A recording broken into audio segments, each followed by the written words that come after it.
So what is a photographer's car review? Is this just a contrived way of doing new car content on my car photography channel? No.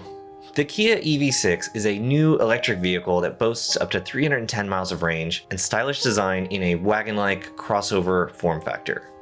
Currently, there aren't a lot of appealing looking EVs from non-luxury brands, but that is changing quickly, and Kia aims to make its mark on that segment with the EV6. I was invited to drive the EV6 around Napa, California, and I'll give you some insights into the driving, usability, and design of the EV6 based on how I use the car as a photographer. So I look at the ease of use, ease of maneuvering, accessing cargo, how it photographs, and how it drives, which is where we'll start. By now, you know that electric cars offer a unique set of driving characteristics. Things like instant torque, seamless acceleration, and low center of gravity, and the EV6 ticks those boxes.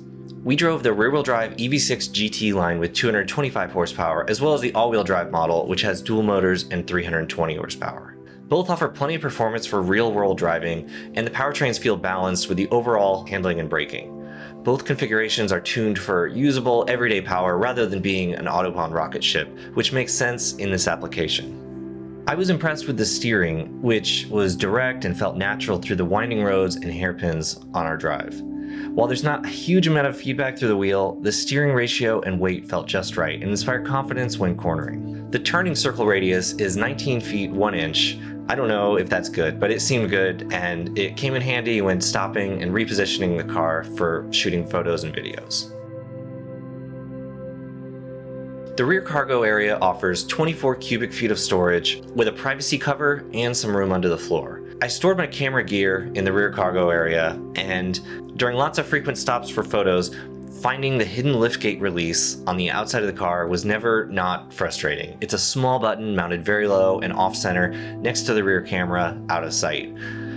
There's a button on the interior, on the driver's side, and on the key fob to open the hatch, but whenever I was the passenger, I didn't have access to those. The front cargo area is small, but it could be useful for storing something you want to keep separate or for emergency travel supplies that you want to always have with you but without taking up space in the hatch.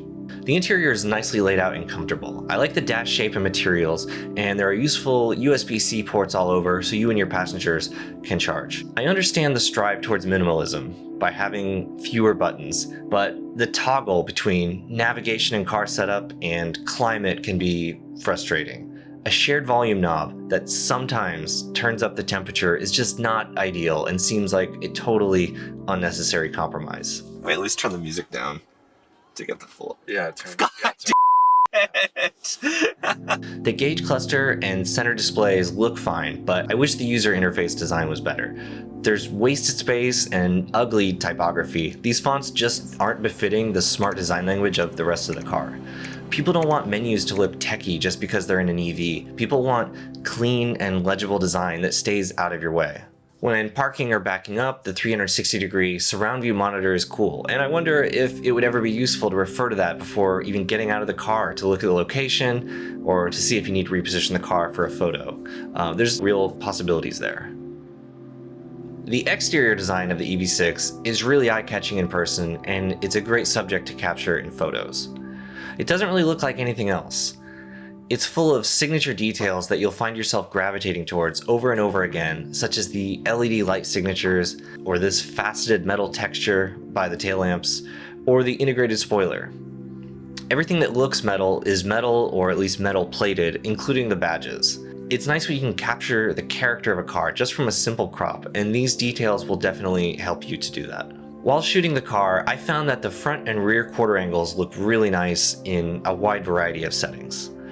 The front part of the car is pretty low and nicely sculpted, but I noticed that if you shoot the front quarter view in a way that is mostly front, the rear sort of disappears and it looks like the front is wider than the rear, almost like it tapers. This definitely isn't the case, just an optical illusion, and you could solve for this by shooting a quarter view from a perspective that shows more side, or as I always say, shooting from farther away with a longer focal length, which foreshortens and visually shrinks the distance between the front and rear of the car.